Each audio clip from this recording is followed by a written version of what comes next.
Today we're learning Eruvin Daf Ayin Gimel. Today's daf is sponsored by Arlene Savrinsky in memory of her father Mordechai ben Avraham Zichrono Livracha on his Yurtzeit. He taught us to love family, Torah, learning, and music. May his neshama have an aliyah. And by Hannah and Michael Petrakowski in memory of Hannah's mother, Sina Tova Bat Leib Yisrael Zichrono Livracha on her 50th Yurtzeit. She valued humility above all and is more loved and remembered as the years pass.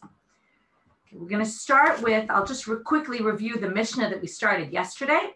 The Mishnah was about a family living together in a courtyard, but if you recall, they eat in different places, right? In the end, we concluded, we said, oh, this seems to see they sleep in different places, but eat together. That seems to say that the place where you sleep determines whether they're considered separate because they sleep in separate places, to which the Gemara answered, not necessarily. Rav said it could be that they each receive a portion of food from their parents, meaning they all eat in their houses and sleep in their houses, and therefore it's not so clear whether it's eating or sleeping that is the determining factor.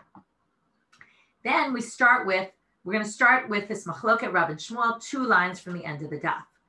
Rav amar, makom pita, u'Shmuel amar makom lina. So Rav and Shmuel actually have a debate about this issue. Rav says it's the place pita, which is your food, where your food is, where you eat.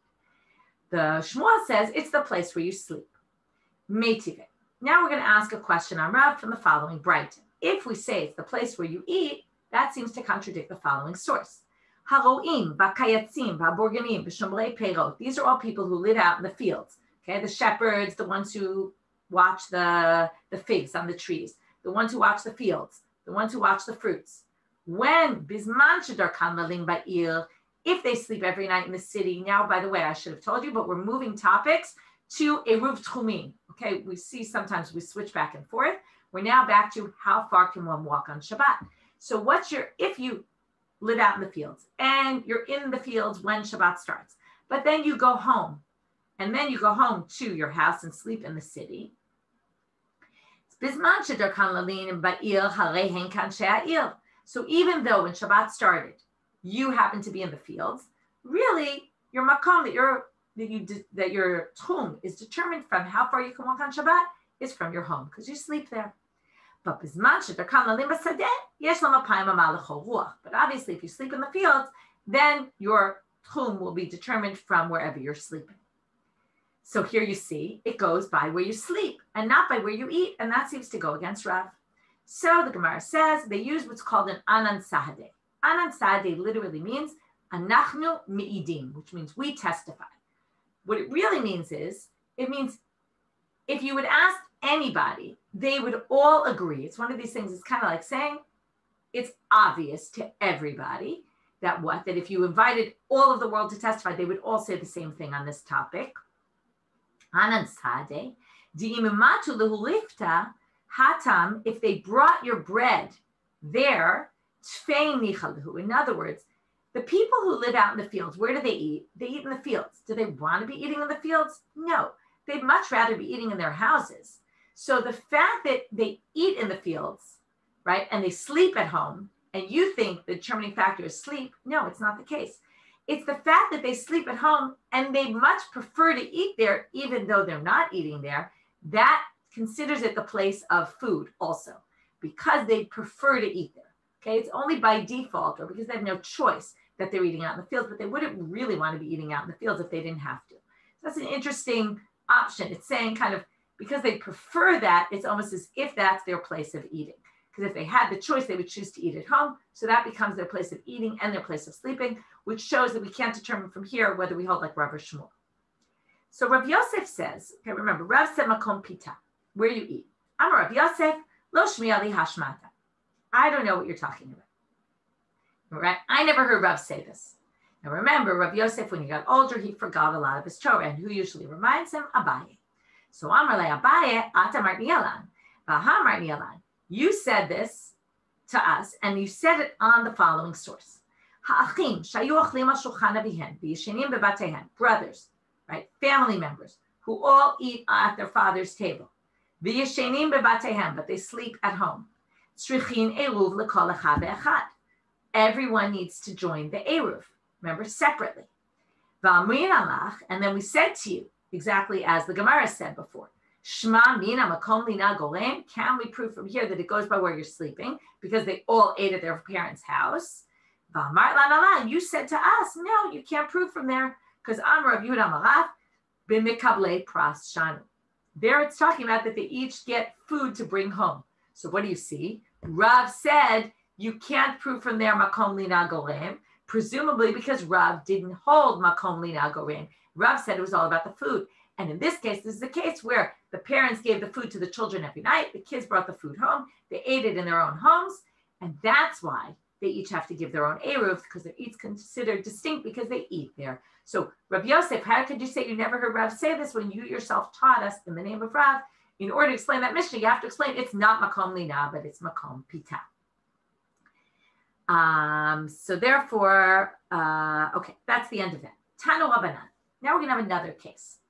Okay, I'll already set it up for you that we're going to compare women and slaves, okay, which often we say, why are we putting women and slaves in the same category? First of all, you're going to see here, they're specifically not in the same category, and each opinion is going to treat them separately, which means they don't really view them together, but there's certain similarities about women and slaves that put them in a similar category, and again, it was typical for women of those times, where women of those times didn't generally have their own financial independence, and they were basically much more dependent on their husband for financial security, for whatever it might be. And likewise, the slaves, they lived in the house of the owner, and the owner supported them. And therefore, we're going to see that they're similar in certain ways. However, there's differences between them. So he said, the Braita says, Mi sheyesh lo chamesh nashim, mekablot pras mibalehen. Someone has 5 wives. Okay, again, something a little hard to imagine, but again, probably theoretical. In fact, I know people who've done research who tried to prove that it was very unlikely that there was much polygamy going on in the times of the Mishnah and the Gemara. But anyway, if someone were to have 5 wives, mekablot pras mibalehen, and they each got food in their own homes. They didn't all eat together, but they each had their own homes, and they would eat in their own homes. Someone has a big plot of land, and they give each of their servants living quarters, separate living quarters. So the question is, are these people, do they need to do an eruv or not? Rabbi Yehuda ben Betera matir benashim va'oser ba'abadim. And Rabbi Yehuda ben Bava matir ba'abadim va'oser benashim. Each one makes a distinction, but in a different direction. So let's try to understand. If you say matir benashim, meaning the wives are all, and you could say ishtoki gufo, right? That a wife is like her husband. They're all one and the same, which means that all these wives are kind of together. Some people say also because they have halachic ramifications each to the other. Wait till we get to Yavamot, okay? If you think Eruvin is confusing, that's really confusing. We're talking about different wives, right? Where again, there's 5 wives, and then one is forbidden. All different things about Yibum, if he dies, what happens? But there's all these halachot that relate to, they're affected by each other halachically in certain ways. So they're considered together. But the avadim are their own, right? There's no connection between them, and they're not connected inherently to the husband. So therefore, the avadim are considered separate and need to do an eruv. Rabbi Yehuda ben Bava says the exact opposite. He says, what do you mean? Avadim belong to their owner, right? Their owner owns them. That means he gives them a place to live, but it's all part of his property. Whereas women, thankfully, right, are not the property of the husband. They're each independent women. They each kind of belong to their husband, but they're not owned by him. And therefore, they're each considered distinct. And therefore, they need an eruv. So one can give other reasons for their opinions, but we'll leave it at that for now. Amarav, my time is Rabbi Yehuda ben Bava. So he wants to explain the reason by Rabbi Yehuda ben Bava, and some people say we actually hold this way because he says this. Dichtiv v'Daniel bitra malka. Daniel is Bishar HaMelech. Now, Daniel wasn't always in the gate of the king, but he's described as he's Daniel who's Bishar HaMelech. What does that mean? Well, he was a slave of the king of Bavel, and therefore he's called in Bishar HaMelech because he's kind of owned by the king, and therefore always considered that he's in the gate of the king. And because of that, we're going to say, therefore, the slave is kind of owned by the owner, and therefore he's matir ba'avadim.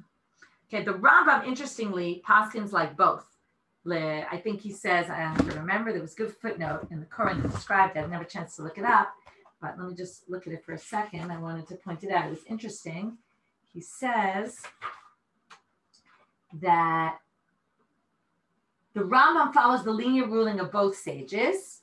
He is not to be understood, right? The problem with that is it's basically two mutually exclusive positions. So how could he do that? But he basically says he accepts the arguments of each of them for different reasons. He basically says they're each equivalent to their husband, right? In other words, to be lenient, we're going to say that you don't have to do an Eruv. So he basically says it's not that, right, they're not really mutually exclusive. You don't. It happened to be that each one held the opposite, but theoretically, you could say the same logic holds by both. It's interesting, by the way, the Rambam, because he lived in Muslim Spain, where women were more viewed as property of the husband. You know, maybe because of that, he viewed this as they're all really, everyone kind of belongs to the husband. It could be he's affected by his surroundings. Okay, moving on. Pshita ben Etzel Aviv. Now we're going to do a little bit of a summary of where we started from the Mishnah, where we got to, and then move that on to a question. So now we understand ben Etzel Aviv, Kidam Maran. So we already discussed, depends whether he's eating with the father or not, sleeping by himself or eating by himself. So that we explained. Isha Etzel Ba'ala be'eved Etzel Rabo, Pluta Rabbi Yehuda ben Betera, Rabbi Yehuda ben Bava. So debate. Talmid Etzel Rabo Mai. Let's find a similar example. We always put these categories together. A student by his rabbi. Now, a student by his rabbi, you have to understand, it's not like nowadays where you go to yeshiva and you come home, and even if you sleep in yeshiva, you don't live at the rabbi's house. But in those days, people lived at the house of the rabbi. So if you live at the house of the rabbi, and let's say he gives you living quarters, maybe it is a little bit like a yeshiva because there's a dorm. Let's say there's a yeshiva where it's like in the property of the rabbi, and the rabbi has some dorm rooms, okay? And you each have your dorm room. So how do we view you? Tashma, let's learn from here. Rav, when he was in the house of Rabbi Chia, said, we don't have to do an Eruvin. Interestingly, right, why does he say this? Right, this is they all eat in the dorms, right? They eat in the Chadar Ochel. So you could say they're all together. So likewise here, because we're all Somchim al Shulchano, therefore we don't need to do an Eruv. We all eat together at the rabbi's house. So we're all basically considered, this is all the rabbi's property. And Shal Rabbi Chia, al Shulchano Shal Rabbi Chia. The Rabbi Chia Rabbi, okay, this is interesting. Rav, when he was in the house of Rabbi Chia, said this, and presumably he did it because when Rabbi Chia was in the house of Rabbi, his Rav, he also said the same thing. Amar ein anu tzrichim la'arev, she'anu somchim al shulchano shel Rabbi. Okay, we rely on our rabbis. We eat at his table, therefore we're all one and the same. Ba'amine, now we have a question. We're going to have a slew of questions till we get to the next mission. Ba'amine abai mirabba, chamisha shegavu et Eruvin. Let's say we're 5 of us in a courtyard. We all did an Eruv. So now we have an Eruv. We're kind of considered like one unit now because we're all together. What if, let's say we want to put our Eruv, we want to have an Eruv with the next door courtyard. So now the big question is, and this is going to be the question for the most of the daf, it's going to be, and really until now also, which is the main question that pervades the entire daf is, if we have separate units, to what extent are they considered separate? And to what extent are they considered the same? So until now, we've discussed relationship between the owners, right? Is there a relationship between them of hierarchy, husband, wife, husband, slave, husband, or parents, children, or here we're going to get to, right? Here it's going to be a little bit different, which it were, you know, I want to say the last one, student, rabbi. So, or rabbi, student. Now we're going to have 5 people join together. So are they now considered one unit? When they go to the next door courtyard, do they have to bring one portion to say, we're all now one because we've come together in an Eruv Chatzerot? We now want to do an Eruv Chatzerot with another group or a Shituf Mevo'ot. Do we bring one portion or do we have to bring Otzrichin Eruv L'chol Echad Ve'echad? That's the question. So Amar Le, he answers him, Eruv Echad L'kulam. He says, one Eruv. You're now considered one unit. So when it comes to putting your Eruv somewhere else, it's one unit. But now they question, and this is going to be the structure for most of the upcoming questions. They say, wait, the ha'achim dechi gavu damu. Brothers are like as if they had an Eruv together with each other. Why is that? Because remember what the Mishnah said. At the end of the Mishnah, it said, if they're the only ones in the courtyard, then they don't even need an Eruv. So they're really, even though they're not really one unit, they really are considered one unit for certain purposes. And yet, what does it say? Katane, if they want to do an Eruv with other people, let's say there's other people living in the courtyard, what did we say? It Each of them has to give their own portion separately. That's because they eat in their own house and sleep in their own house. So here, they're viewed as somewhat together, and yet, because if they were alone, they wouldn't even need an Eruv, if it was just them in the courtyard. And yet, when it comes to putting their Eruv somewhere else with other people, it's not the exact same comparison, because they didn't have an Eruv Chatzerot here, and they're within the same courtyard. But it basically sounds like the same thing, because you have a group of people that sometimes are considered as one. So likewise, all our people in our Chatzer who made an Eruv are one. And yet when they go to put their Eruv somewhere else, we said they only need to give one portion, and the brothers need to give each their own portion if they're going to make an Eruv with other people. So what do they answer? No, the brothers are a different situation. Yeah, it is different. I kind of washed it over. I said, well, they're a little different, but it's kind of the same. It's not really, because with the brothers, the case is where they have other people living with them. The whole idea is there are these brothers living in a courtyard, and there's two other strangers, let's say. And what's the issue? Why is that different? Since those two people, okay, there's, let's say, my family and one of your family and one of someone else's. So those two people, your family and the other family, already forbid each other. So we're already not considered a whole unit, because we're not only the five of us who are family, but we also have two others. So since we already have people that aren't part of a whole unit, we're therefore going to consider us also not one unit. So that's why it says, Migo dehane asri, because those two forbid each other, hane name asri. So the others also become forbidden. Or even you could say, let's say there's only one other family, but that family connected with our family, we can't be considered one unit. So once you already don't have one unit, then we consider everything separate. Whereas here we have all these people who joined Eruv together. Their entire courtyard is together. There's no one who's forbidding them in their courtyard. So when they go to put their Eruv somewhere else, that's already different. They can go as one unit, even though the brothers can't. Hachinami mistabra, and in fact, you can prove it from the Mishnah, because what does the Mishnah say? Dekatane ematai. When does they all need to do their own separate Eruv? Specifically, as we just said, when they want to put an Eruv together with somebody else. But if the Eruv, and it's also specifically b'makom acher, right? Like this case, we're all together and we want to put our Eruv somewhere else. But here, im haya eruvam ba'etzlam, o she'ein diurim imahem b'chatzer, ein tzrichin la'arev. So what do you see? If there's no one else, they don't need an Eruv, or if the Eruv is by them, then they're considered a unit. But they're not always considered a unit. Sometimes they're considered not a unit, because if there's other people, then that creates this situation that they're not all together anymore. So there you see that it's because there could be something that breaks their togetherness by having other people there. Whereas again, the courtyard that we discussed was a courtyard where there was no breakup at all. There's no distinct units. They're all considered one because they all join the Eruv together. And therefore, you can't learn anything from there. Next question, which also we're going to have an answer and then we're going to question. And by the way, we're back to Tchum, okay? 2,000 Amma outside the city. What's considered your Tchum?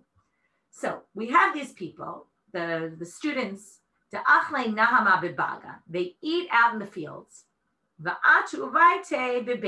they sleep at the Rab's house. This is an interesting form of education, right? They work during the day and they come and live at the rabbi's house so that at nighttime they learn.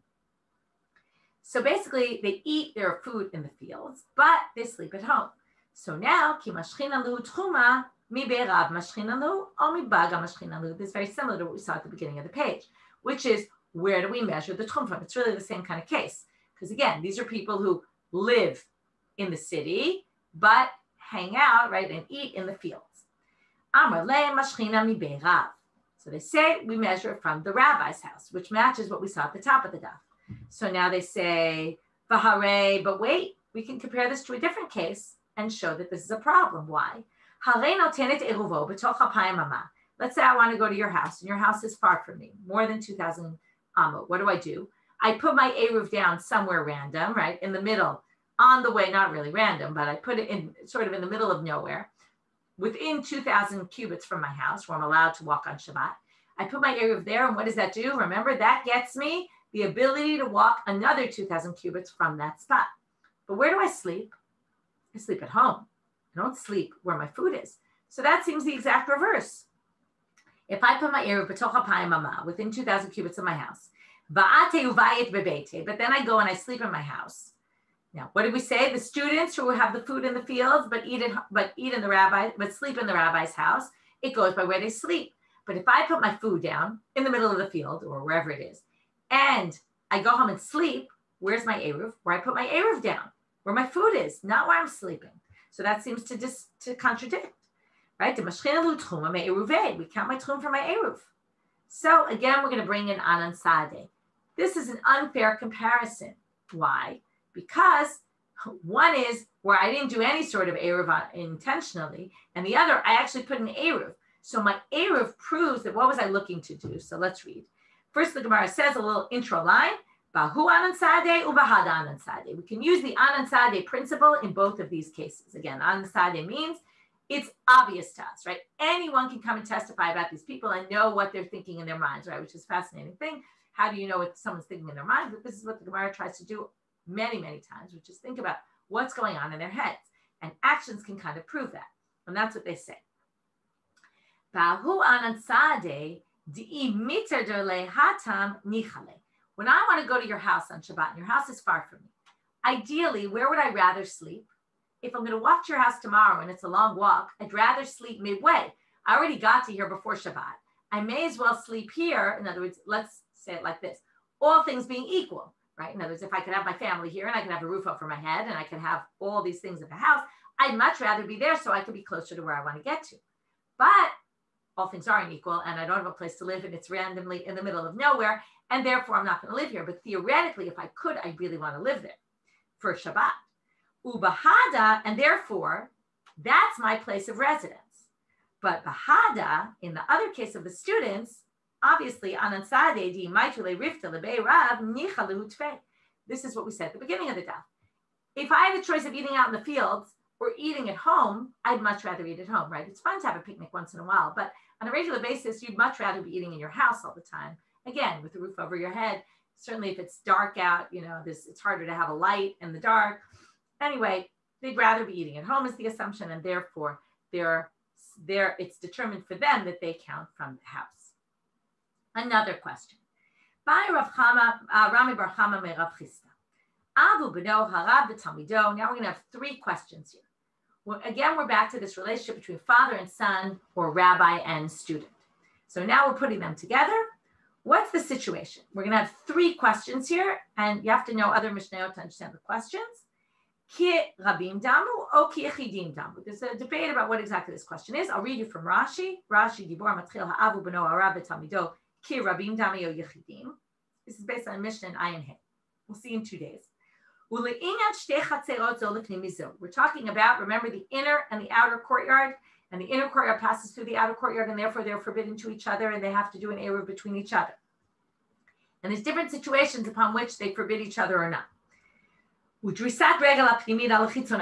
about the fact that the pnimi can walk through the chitzoni. Remember, they forbid it. They forbid, therefore they need to do an eruv. And it says in the Mishnah, im hayu shel yichidim. But let's say there was only one. If you remember, if there's actually a case where the inner people did an eruv. Remember, they can close the door and say we're separate from you.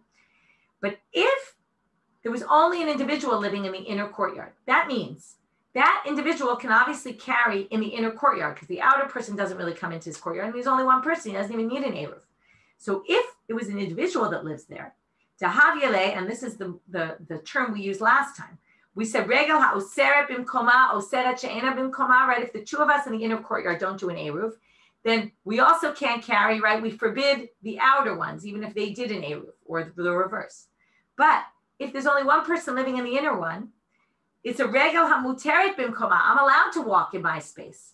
Therefore, ena oseret shelo bimkoma. Okay? But if it's shel rabim and a bunch of us live there, the lo irva pnimit latzma, and we didn't do an eruv within us, then that's a case of regel oseret bimkoma oseret ala chitzona. Even if the outer people did their own eruv, we would forbid them unless we all do an eruv together. So it's only though if we're rabim. If I was one individual living in the pnimi, I wouldn't forbid the outer ones. If they did an eruv themselves, they'd be allowed to carry and I'd be allowed to carry. I obviously can't carry through theirs property and they can't carry into mine, but we can each carry in our own separate properties. So now they want to know what makes you Yichidim. First of all, it's interesting. It doesn't say Yachid, it says Yichidim, individuals that are considered an individual. So would a father and sons be considered individuals, or a rabbi and children? That's question number one. Number two, tzrichim eruv or ain't tzrichim eruv? Do they need an eruv if there's no one else living with them? That's question number two. Question number three, let's say you answer yes to the first two questions, which we are going to, which is they're considered individuals. So if you have a father and many sons living in, or children living in one courtyard, the inner one and the outer one does their own eruv, the inner one doesn't forbid the outer one. Likewise, if it's just them, they actually don't need an eruv between them. Those two kind of go hand in hand. But if that's the case, what's the problem? Let's say, remember when it comes to doing a mavoi, okay, there's mavoi and there's chatzer, and each is fixed in a different way. We learned this back in the beginning of Daf Yomi. In order to fix an alleyway, which is defined as two courtyards that each have two houses in them, okay, and then they lead to this alley. If you have that, then this is kind of semi-public, and then a lechi or korah is enough to fix it, right? You just need a side post or a crossbeam. But if it's a courtyard where there's a pirza, right, and it opens up, how do you fix that? If you recall, because a chatzer is meant to be private, it's not going to work unless you fix it up in a way that it creates more privacy. And therefore, right, this is one of the chumras of a chatzer over a mavoi. You would think a mavoi is more public, it would be more difficult. Dafka, in this area, it's the opposite. Remember, we learned you need two side beams, side posts, or you need one that's thick, 4 tvachim thick. Remember, the lechi normally doesn't need any sort of width to it for the mavoi. But for a chatzir, we need to be 4 tvachim wide, 4 handbreadths wide. So therefore, we want to know if there's an Av and his sons living, let's say, in different courtyards, is that considered one courtyard? If we're already going to say they don't need an eruv between them, are they considered one courtyard? Or a courtyard with two houses? Is that considered one, if let's say there's two chatzerot, but they each need two houses. Let's say one courtyard is all one family. So maybe that's considered a courtyard with only one house. So how do we view that? Until now, we've said we view them all as one unit. But now we're going to say maybe there we view it as one unit to be lenient. Maybe in this case, we're going to view it as two units, separate units to be more lenient also. Okay, but we're going to view it differently. So that's what they say. So that's the question. Mavoi shalahen nitar belechi v'korah or ein nitar belechi v'korah? Do we treat it like a mavoi even that, right? Do we say it's like there's two chatzerot or two houses within the chatzer? So Amalei 22, he says we can find their answers to all your questions in a braita. Avu beno haravu tamido bizman she'ein imahem diurin harehem ki yichidim. There's no one else living. We treat them as individuals. That's for the first question, and really for the second question, ve'ein tzrichin la'arev, and therefore they don't need to make an eruv. But mavoi shalahem nitar belechi v'korah. We are going to treat them as if they're separate for the purposes of allowing a mavoi with just a crossbeam or a post. That's sufficient. So we kind of view it in two different directions. This is, again, the same thing we always see. When it comes to eruv, we're going to be lenient. Next Mishnah. Chamesh chatzerot ptuchot zo lazo. Okay, this is the first reading of the Mishnah. We're going to have a different version of the Mishnah that's going to come up in the Gemara. But for right now, this is our picture 239. Chamesh chatzerot, we have 5 courtyards. They're ptuchot zo lazo. They're open to each other. And ptuchot lamavoi, and open to the mavoi. We've seen this before. So if you see in the picture, there's 2 houses. Each courtyard is made up of 2 houses. It could be obviously more. And there's a wall, there's an opening in between each of the walls of each of the courtyards. You can get from 1 to 5 if you want through the courtyards. But they also each open up into a shared alley. So now there's 2 ways you could do things. You could do an eruv chatzerot between the houses. You can also do eruv chatzerot within each courtyard, right? To allow moving from the houses to the courtyard, you need to do eruv chatzerot within the chatzer. If you wanted to carry from chatzer to chatzer, you could do eruv chatzerot. And there's also shituf avol, which allows you all to get into the mavoi, like the alleyway that's shared.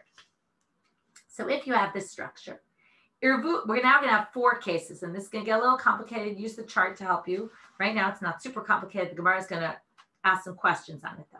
And this connects with what we saw yesterday. Do you need shituf and eruv, or is it enough just one of them? Remember, Rabbi Meir said you need both. The Chachamim said either or. So it's going to be a little confusing in this Mishnah. who each line is holding by. It doesn't mention Rabbi Meir or the rabbis here, and it becomes a little confusing. Let's say they did Eruv Chatzerot. Okay, again, it's not 100% clear what Eruv Chatzerot. Is it within the houses? To each courtyard did their own, or does it mean they did an Eruv between all 5 of them? But they didn't do Shituf Mavo'ot to the alley. Mutarim b'chatzerot v'asurim b'mavoy. So again, depending on how you read it, either it means if you did just the houses within each courtyard by themselves, so then you'd say mutarim b'chatzerot means they can carry from their houses into the courtyard, but nobody can carry into the mavoy. Or maybe you say if they did an eruv chatzerot between all the chatzerot, so they can carry from each courtyard to the other, right? They can carry this way, but they can't walk out into the mavoy, into the alley, because they didn't do the shituf mavo'ot. Ve'im nishtatfu b'mavoy mutarim kan v'kan. But if they join the mavoy and they did do shituf mavo'ot, then it sounds, now this is going to sound like chachamim. Like the first one kind of sounded like Rabbi Meir. You have to do each one separately, right? One doesn't cover the other. But this says if they did the mavoy, then they're allowed to carry between the courtyards. Okay, so that's going to sound like rabbis, and that's why the Gemara is going to say, wait a minute, you started with Rabbi Meir, then you moved to Rabbanan, what's going on? Let's say they did Eruv Chatzerot, and they did Shituf Mavo'ot, but what happened? There was one problem here. Shachach echad mibnei hachatzer v'lo irev, but one of the people living in one of those houses forgot to join the Eruv, okay, the Eruv Chatzerot. Mutarim kan v'kan. His shituf mivo'ot can cover his Eruv Chatzerot, okay? Even though he didn't join the Eruv, since he did join, the assumption is he gave his own portion to the shituf mivo'ot. That makes him basically part of everybody. That again sounds a little more like the rabbis. Mibnei mavoy v'lo nishtatef. If it was one of the bnei mavoy who didn't join the shituf mivo'ot, but he joined the Eruv Chatzerot, mutarim v'chatzerot v'asurim b'mavoy. Then you end up with a case if actually this is not one of the people. This is one of the chatzerot doesn't join the mavoy. 4 out of 5 join the shituf mavoy, but one of them doesn't. In that case, it doesn't. Everyone's forbidden in the mavoy. They're just allowed in the chatzerot because they didn't eruv chatzerot, but they can't go to the mavoy because one of them didn't do the shituf mavoy. Why? Shamavoy lechatzerot kechatzer levatim. We've seen this a number of times.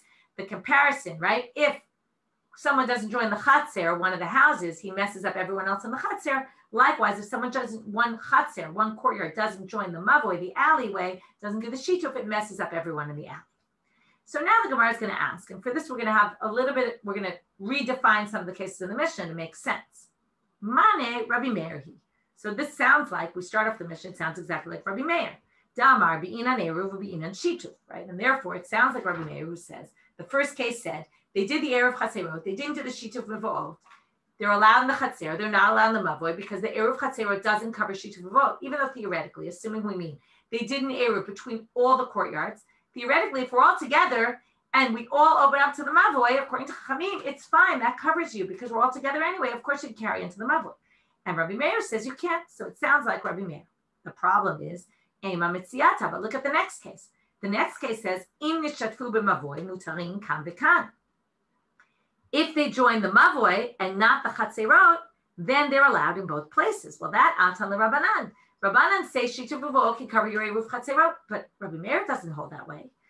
Da'amre b'chad asagya, right? Rabbanan hold one is enough, one covers your other. So they say halo kasha. You must have misunderstood the reading of the Mishnah.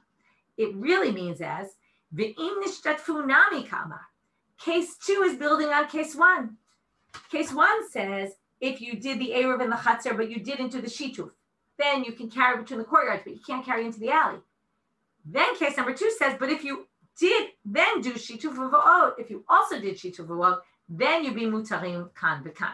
Obviously, you'd have to say, that's obvious. Why would you need to say it? But they could, if they read it that way, right, it's a weak reading because it's really nothing. But they say, let's read it that way, and then we resolve our issue. But now, let's keep going on and see, does it really all match Rabbi Meir? Ema Seifa, look at the next case. Irvu b'chatzerot v'nishtatfu b'mavoy. If they did eruv chatzerot, and they did shituf v'vot, they did everything. Everything sounds great, but there was one problem. Shachach echa mibnei chatzer v'lo igrev, mutarim kan v'kan. Now, who does this go according to? Hechidami. I delo batil. Now, if he doesn't relinquish, the one who forgot, doesn't relinquish his rights to the other people in the courtyard, amai mutarin, then they shouldn't be allowed to carry in the courtyard, right? Your shituf shouldn't cover that. We have one guy who didn't join. Ela pshita de batil. It must be he relinquished his rights. Okay? But then, if we say the case number 3 is when he relinquished his rights, let's move on to case number 4. Now, if case number 3 is relinquishing rights, case number 4 must also be relinquishing of rights, and therefore we're going to say there's a problem. Case number 4 could not possibly be relinquishing of rights, and according to Rabbi Meir, why not? It's according to, this is all again, if we go according to Rabbi Meir, there's no way that without relinquishing rights, he will say your shituf covers your eruv chatzerot. Makes no sense, right? If somebody didn't join. So that's why you would have to say he relinquished rights. Well, now Ema Seifa, look at case number 4. One of the people in the alley didn't join, meaning one courtyard, right? Remember, we had those 5 courtyards. I'll pull it up again. 5 courtyards, each open to the mavoi. Courtyard 1, 2, 3, and 4 all join the shituf and v'od. Courtyard 5 doesn't join the shituf and v'od. What do we say? Right? The Mishnah said, mutarim b'chatzerot v'asurim b'mavoi. They can carry within the chatzerot because they did eruv chatzerot. But no one can carry in the mavoi because this is like the same comparison to the houses to the chatzer. If one house doesn't join the eruv chatzerot, he messes it up for everyone. One chatzer here didn't join, one courtyard didn't join the alley, messes it up for everybody. V'i debatil, and if you say, now again, this says they're forbidden in the mavoi. Now, what did we try to say? Case number 3, when one person forgot in the chatzer, in order to make it work with Rabbi Meir, we had to say he relinquished his rights. Otherwise, the shituf shouldn't cover the eruv.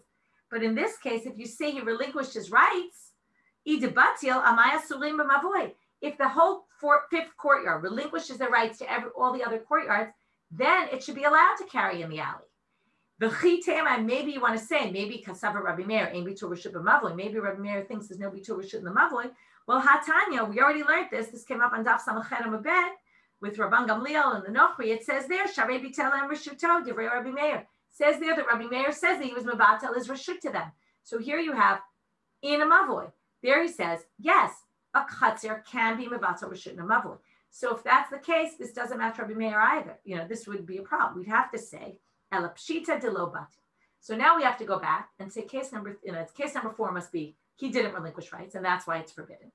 Umi de seifa de lo batil. Now, once we say case number 4 is where rights weren't relinquished, then Reisha nami de lo batil. Okay, so now we're going to have a problem. Reisha v'seifa Rabbi Meir, because you have the beginning cases being Rabbi Meir, mitziata Rabbanan, but the 2 middle cases, or depending on how you read them, remember we had a problem with case number 2, we kind of answered it, but then also case number 3 is going to be chachamim. That doesn't make any sense because you'd have to say, right? Remember, one in the chatzar doesn't join. The shituf covers it. Why does the shituf cover it? Right? As long as that person joined the shituf, they're covered. That's Rabbanan, because we again just proved it can't be that he relinquished his rights, and therefore we're going to say it's a problem. How can it be? Part of this Mishnah is Rabbi Meir, part of it's Rabbanan, and it kind of zigzags. It goes Rabbi Meir, Rabbanan, Rabbi Meir. That doesn't make any sense. So the Gemara answers, Kula Rabbi Meir he. V'tam amai amar Rabbi Meir be'inan eruv be'inan shituf shelo lishkach torat eruv min hatinokot. The whole reason, remember why he says you need both? This was from yesterday. Why did he say, or 2 days ago, why does he say you need both? So that the children don't forget the issue of eruv. Now, in this case, where somebody forgot and didn't join the eruv, there is an eruv. Remember? There's an eruv. Everybody did an eruv. So,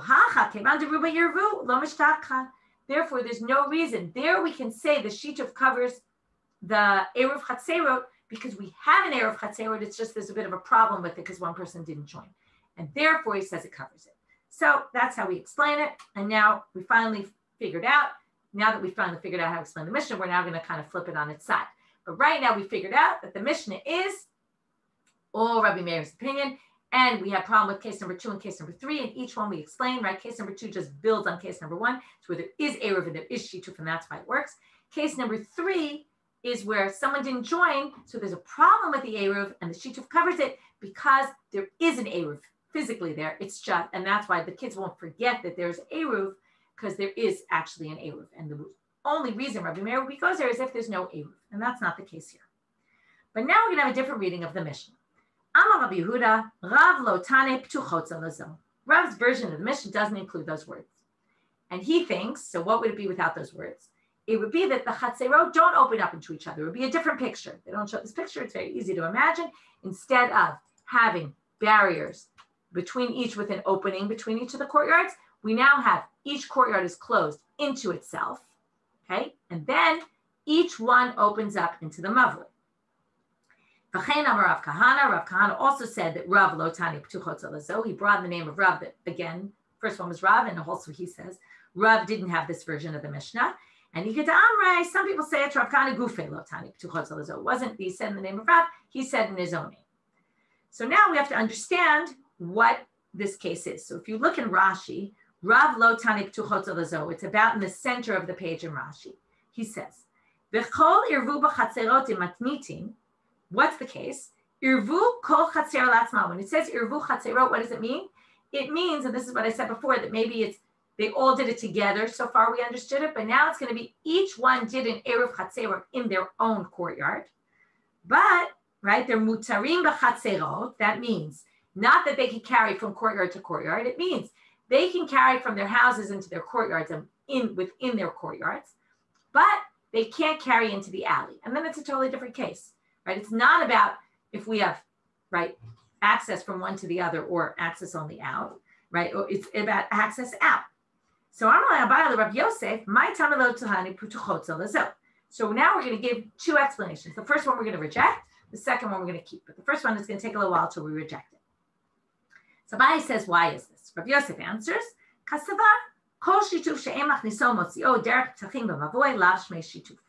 in order to do shituf v'od, if you have chatzerot that are open to each other and open to the mavoi, or even just open to the mavoi, what do you have to do shituf v'od? Any shituf v'od, you have to take your food from your chatzer, bring it into the mavoi physically, bring it there, and then bring it back into whichever courtyard you're putting it in. So even if you're putting it in your own mavoi, you have to bring it out to your own chatzer. The food sits in one of the courtyards. So first you have to take it out to the mavoi and then bring it back in. So therefore he says, this case can't be that all these chatzerot were open to each other, because if we allow shituf v'od in that kind of case, we're going to have a problem. What's going to be the problem? The problem is that people might just do the eruv between their openings in the courtyards, and they won't bring it out into the mavoi. And because of that, we don't even allow a shituf v'od like that. Okay, so therefore, that can't be the case. So now they're going to have a question on this. Really? Eitive, Balabayit, it brings up the following source. Balabayit she'as shutaf l'shchina. This we saw. This was the Mishnah. If we have a partnership, we don't even hear the food didn't even need to go anywhere. It was just that we had a partnership. So what did they answer? It just didn't mention it. But yeah, we have a partnership with wine, but I have to take the wine. I have to physically take it out to the mavoi and bring it back in. Again, they say, there's another Mishnah. I'm not going to read the whole thing, but we're going to see it soon. Comes up. I think it's Ayin Tet.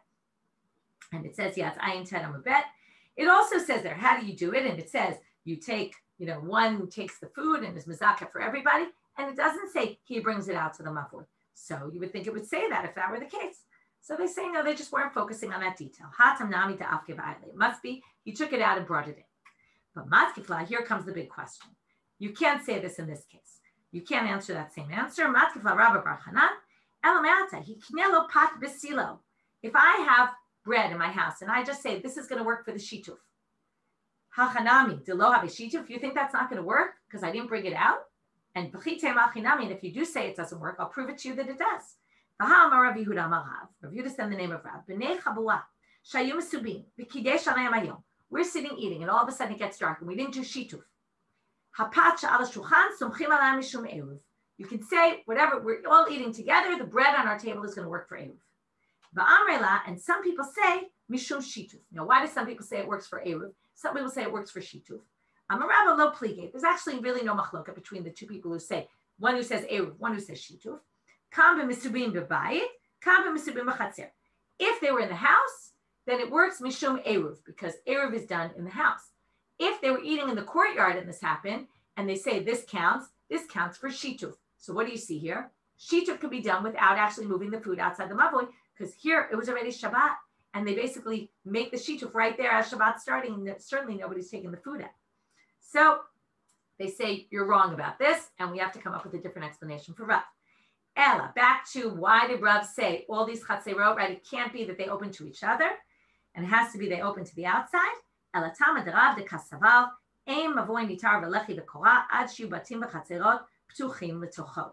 You can't matir a mavoy unless, this is what we said before, right? You have batim and chatzerot ptuchim l'tocho, and if all these people did an eruv chatzerot together, and then they want to do shituf mevoot, there's a problem. What's the problem? This goes back to what I said is the theme of today's daf. All these people were together. Once they become together with eruv chatzerot, we're now going to have a problem because they can't do mavoi the way we usually do a mavoi, because they're considered one giant chatzer, which means you need a lechi of 4 tefachim, or you need 2 lechayim, you need 2 posts, and therefore this can't be the case. So therefore, this must be a case where each chatzer opens separately, and that's why it's classic laws of mavoi, because there's multiple chatzerot.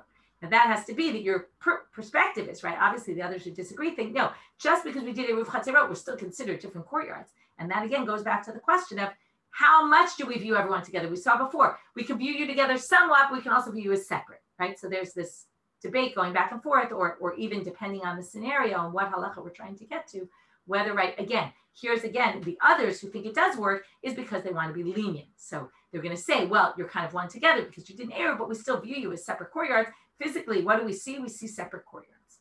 Okay, we'll end here for today and pick up from this tomorrow. Have a great day.